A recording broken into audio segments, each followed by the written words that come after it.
Bon dia, and that's all for my knowledge of Brazilian at the moment, so I will of course speak English. My name is Giovanni. I am the head of the HSE Risk Analysis and Safety Division of D'Apollonia. D'Apollonia is an Italian company, an engineering and consultancy company that works on many issues, but in particular as a tradition of cooperating with the Italian Ministry of Environment on sustainability projects similar to the one for which the workshop is held now in another room.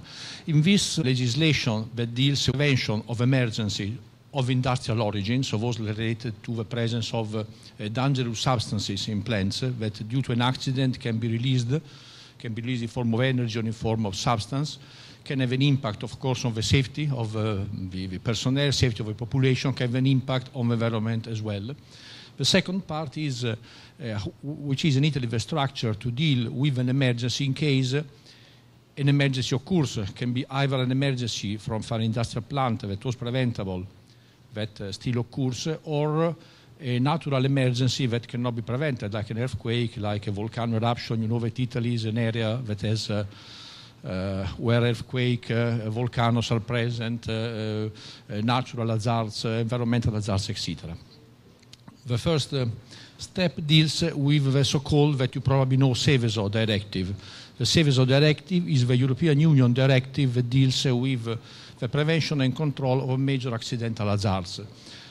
If somebody asks why this directive is called Seveso, this photograph with the policeman with a gas mask that is putting a label saying forbidden to enter the area, this is the actual town of Seveso, from which the directive takes the name.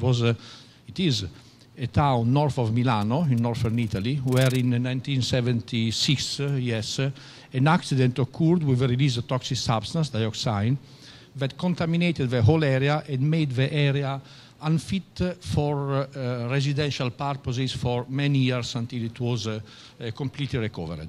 So, following, and I have to say, see that more or less in all the world the principle is the same. So first the accident happens, then the law will follow, giving procedures to try to avoid the accident. So due to certain accident with important consequences happening in Europe in the 70s, this Seveso directive was issued.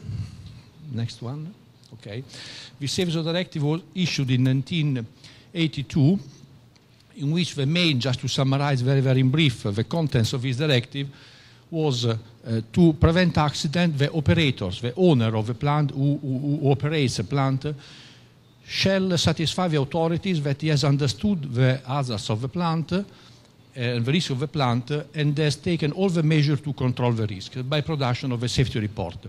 Then this Seveso directive was updated in following years. In 1996, it was updated, and it was recognized that not only I can prevent an accident because the operator has understood the accident and has put in place all the technical measures to avoid an accident. But this acronym SMS, Safety Management Systems, the operator has also the duty to implement a safety management system to maintain in the time during the life of a plant the same safety conditions of the beginning, plus the preventing the consequences of an accident means that we have also to intervene on the land use planning. So the use of the area around a plant is not indifferent with respect to the consequences of an accident. So this second update of 1996 introduced these two concepts of safety management system and land use planning. Then the third, in 2003, revision of the Seveso directive was issued, giving not so, let's say, major modification. Like the one introducing new substances and some new guidelines. The aim of the Seveso directive that is then implemented into the Italian legislation is, first of all, to ensure that accidents are prevented, so they will not occur, that in any case the consequences of an accident shall be limited, and this has an impact of the land use planning in the area around the plant, and in general to ensure that throughout the whole European Union the level of protection of the population against the risks due to the industrial development are controlled at the same level. The question is, which are the plants that can generate an accident? So what have I to prevent? Which are the dangerous, let's say, or plant at risk? The directive defines the hazardousness or not of a plant related to the presence of hazardous substances. So a plant is hazardous if it contains an hazardous substance. So we have then to define what is an hazardous substance and how many of this substance is necessary to make it hazardous, a can, a barrel, or whatever. And to this, the directive, and again the Italian law, like the laws in the other European countries, implements these concepts. The directive gives a list of substances. This is a partial list. I have not, it's long. It's just an example from the directive. So gives certain names, chlorine, bromine, arsenic, liquefied gases, whatever. So certain substances are defined as hazardous based on their physical chemical properties. They are either toxic or flammable or explosive or very toxic, etc.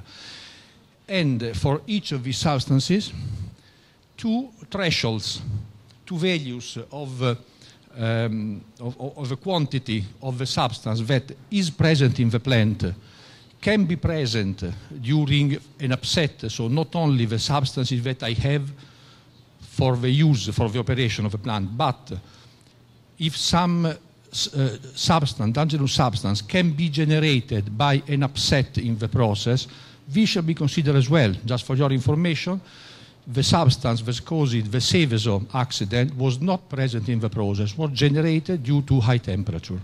So in principle, this plant, based only on the substance really present, was not hazardous, but it could generate an hazardous substance, dioxide, etc. So the first concept of the law is for each owner has the duty to declare the authorities if one of these substances is present in the plant and in the quantity. If the quantity is higher than the upper limit, this is the so-called two-tier principle. If a quantity is higher than the upper limit, then the plant is considered a major hazard and a full set of obligations are given to the operator. If the substance present is lower than this lower limit, the plant is not considered hazardous. If it is in between, a lower set of obligations is in charge to the operator. In addition to this list of substances, there is also this second list given in the directive and in the law, because of course we cannot, nobody can list all the substances that are present in nature, clearly, but we can define the characteristics of the substance that makes them hazardous. As I said, explosive, flammable, dangerous, etc., etc. If a substance is not present in the first list, but it has characteristics defined in this second list, with the same principle of the two levels of quantity present, then the plant is hazardous and it is under the implementation of the Seveso directive. I just, again, this is not the full list, there are 2 or 3 other lines below here, but I want just to note that among the characteristics that makes a plant hazardous is the fact that one substance is defined dangerous for environment. So we are not speaking only of risk to safety, to population or to operators, but also the risk of polluting the environment due to presence of substances that are, for example, dangerous for the water life. So if I have an important storage, important means 500 tons. So if a plant has more than 500 tons stored or present in some way of a substance that is classified very toxic to aquatic organism, according to the various standards that define this, then the plant is subject to the provision of the Seveso directive. All these principles have been implemented in the Italian law. These are the 2 ones at present valid, the law number 334 of 1999, and the first one was issued in 1988. We can go ahead. And next, thank you. And based on these principles, the number of plants that are classified as hazardous, for which a prevention measure shall be taken according to the law in Italy is around 1,100. This is not updated, but the total number of plants is not very dissimilar to this. In this way, using this criteria of defining the hazard of a plant related only to the substances and only to the quantity of substances, we can obtain a sort of objective way of defining if a plant shall or not be assessed for the risk that it poses to the environment. So the definition of if a plant can be considered worth an emergency plan or worth a prevention measure is not left to, let's say, general feeling, or it's not left to the presence of or not of safety systems. It's just related to an objective measure, that is what you have in the plant, how many tons you have. So something that can be easily understood and verified by the authorities. If we follow into this objective criteria of a hazardous plant, then the operator, it is not as a first step the authority that has to assess the plant and decide if the plant is or not at risk. It is the operator of the plant that has to, what the law says is, take all necessary measures to prevent major accident, be able to prove to the authority that has taken all these necessary measures, send a notification to the authorities, giving all the information to the establishment, preparing a safety management system, preparing an emergency plan, and, I would say most important, identify all the accidents that can occur through a safety report. So the main obligation for the operator of an industrial plant that is classified as hazardous and that has a quantity of substance higher than the upper limit of the law shall prepare a risk analysis, shall give this risk analysis to the authorities, and in this risk analysis, he shall document all the measures that are taken to reduce the risk to some acceptable level, and shall also demonstrate that these measures are, let's say, controlled during the life of the plant through a safety management system. The authority, of course, is not simply receiving the report and accepting. The authority has the duty to examine the safety report, to assess, to comment, to ask modification, to ask integration, etc., up to being satisfied that the plant has taken all the measures necessary to prevent the accidents. This also through inspections. So once I have authorized the plant, for example, a new one, during the life of the plant, the authority has the duty to organize inspections in the plant to check that all the characteristics of the plant, of the safety system, etc., are maintained at the required level. The authority has the duty to issue an external emergency plan. The authority, the Minister of Environment in this case, can and has identified areas where the concentration of industrial plant is such that a full risk assessment of the overall area and not only of individual plants is necessary. As I said, the second revision of the Seveso Directive has introduced the concept of land use planning. So, in the prevention of the accident, let's say the accidents are prevented through the technical measures that are in place in the plant and that are declared and analyzed and assessed in the safety report. The consequences of a potential accident are controlled also by controlling the land use around the plant. Land use that shall be assessed both in the case in which I want to install a new plant or in case I want to modify an existing plant. A modification of a plant can change its risk characteristics, can change the need for the land use around. There is a decree was issued in 2001 giving the criteria for the land use planning around the plants.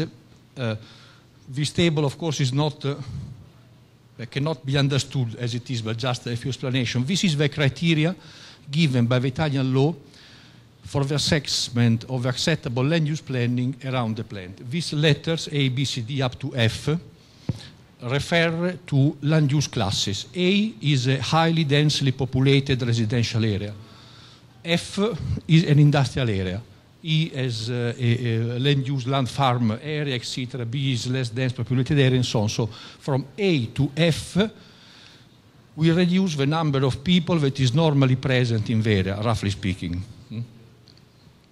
The safety report shall assess and calculate which is the expected probability that an accident will occur, and shall also assess which are the distances to which certain values of damage are reached. So, in case I have a certain accident occurring, do I create fatalities up to 1 kilometer, 500 meters, 50 meters, or whatever? The same for the other classes.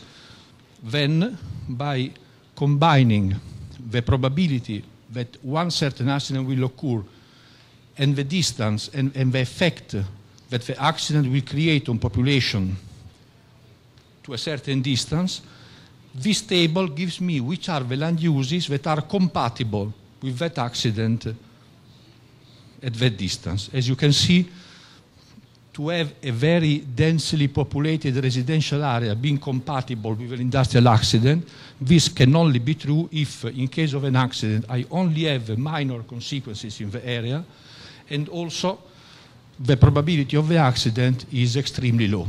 This is 10 to the minus 6 means one accident every 1 million year, just roughly, let's say. So this is the criteria with which the competent authorities define which are, if a new plant is or not compatible with existing land use in the area, or which are the land uses that I can accept in case some plant or some new development is to be done nearby an existing plant.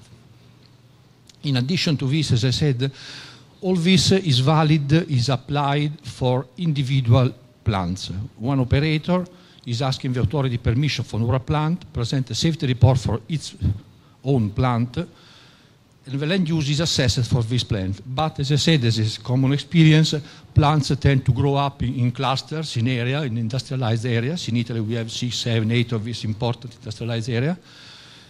And for this area, the Ministry of Environment can declare the area at significant environmental risk.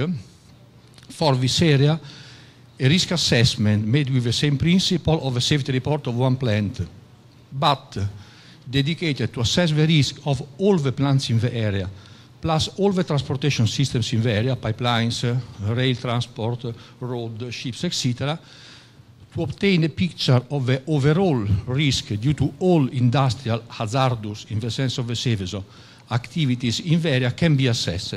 This is an example of one of the studies that was done for an industrial area in Sicily, just one of the 3 or 4 that are there, in which all the, what you see in green are the population centers, let's say. All this area is about 20 kilometers, is completely filled with refineries, petrochemical, chemical plants. All these are the pipeline, roads, railways connecting the area. A study was done for this area with the same principle according to the law to identify how, if the risk first is acceptable to the area, and how this accident, global accident, can be prevented, and how to prevent the consequences. For the people for Sicily present, this is Syracuse, clearly, it's a very famous old town. Now, these are the principles with which the Italian legislation implements the Seveso directive with the purpose to prevent and control accidents. Which are the authorities? First of all is the Ministry of Environment, Italian Ministry of Environment, Land and Sea, that has the general duty to apply this regulation. I will not go into the details of this slides, through also a technical body that is called ISPRA, Institute for Environmental Protection and Research, that is a technical body with the duty to support the ministry in all the issues related to guidelines, related to performing studies, providing technical advice, etc. Go ahead. But also, and of course this is how can I say, I see something very similar to what has been presented before about the structure that you have here, of course.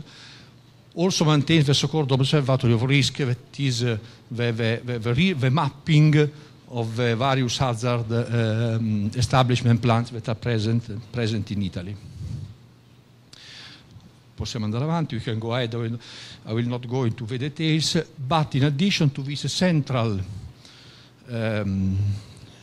authority, that is the Ministry of Environment, then the authority to assess the safety report, to authorize or not the plant, and to assess the land use is at the local level, at the regional level. Italy is divided into 20 regions, for your information. For each region, a so-called regional technical committee is nominated and is formed by a representative of everybody that has some, let's say, interest in controlling the risks in the territory, fire brigades, municipality, etc., etc. This technical committee is the one that, under the guidelines that are developed at central level, performs all the obligations of controlling safety reports and authorizing the plans. After that, and I will go a bit fast on this, still accident can occur, and in any case environmental emergencies due to other causes, not industrial, extreme weather, as I said, earthquake, volcanoes, flooding, landslide, whatever else. So any type of emergency can occur requiring an intervention.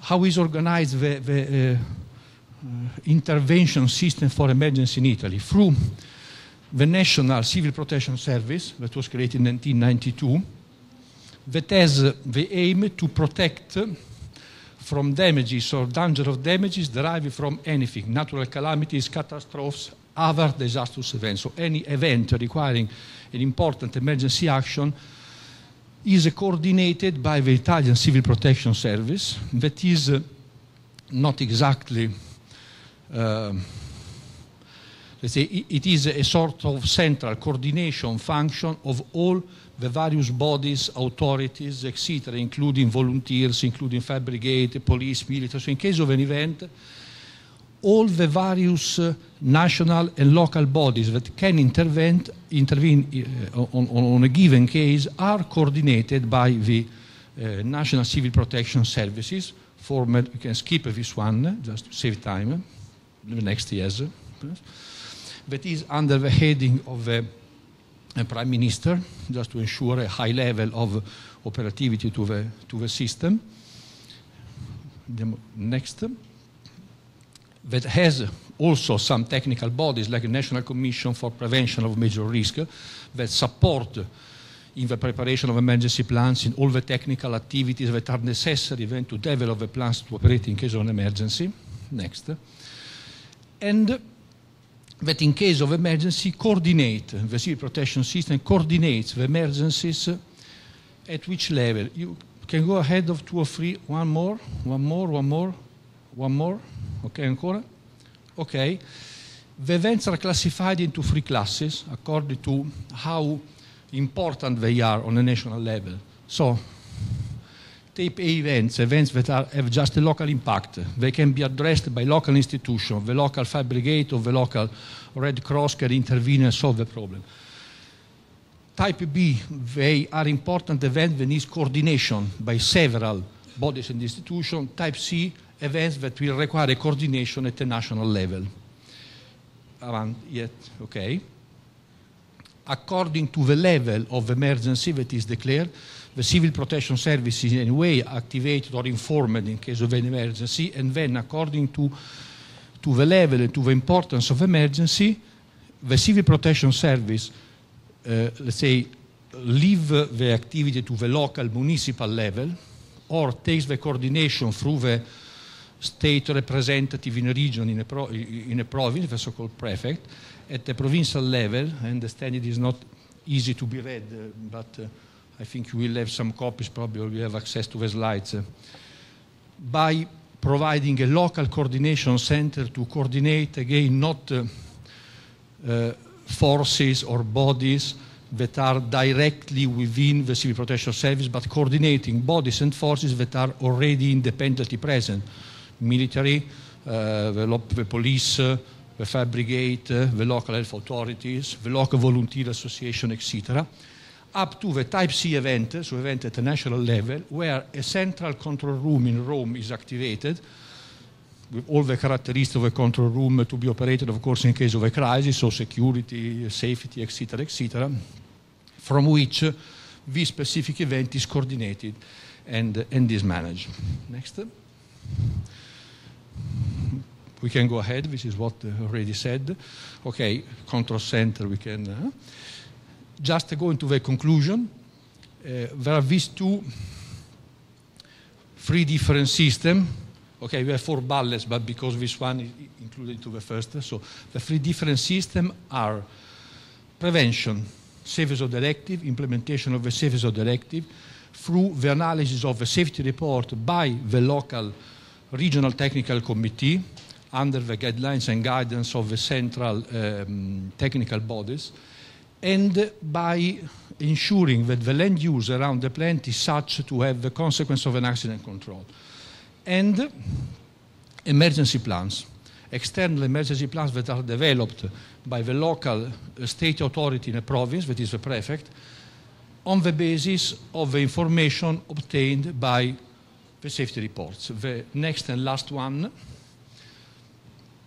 this system, as you've seen, is operating since 1988 for the first law implementing Safe Directive, and 1996, if I'm not wrong, for the civil protection systems. No accident involving population or causing environmental damage outside the boundaries of Safe type plants have occurred. Can be by good luck, can be because of this system of control and prevention actually works. And this cooperation of the various body operators, local authorities, etc., and the integration of cooperation of various bodies to intervene authorities under the umbrella of the Civil Protection Service has been applied in many types of emergencies in Italy, mainly natural emergencies, earthquake in L'Aquila, for example, also the recent ship accident offshore Tuscany, where there are risks of pollution and so on, and has been proven in practice functioning in I would say, an important series of environmental events. Thank you, obrigado. This is the second Brazilian word that I know, and that's all.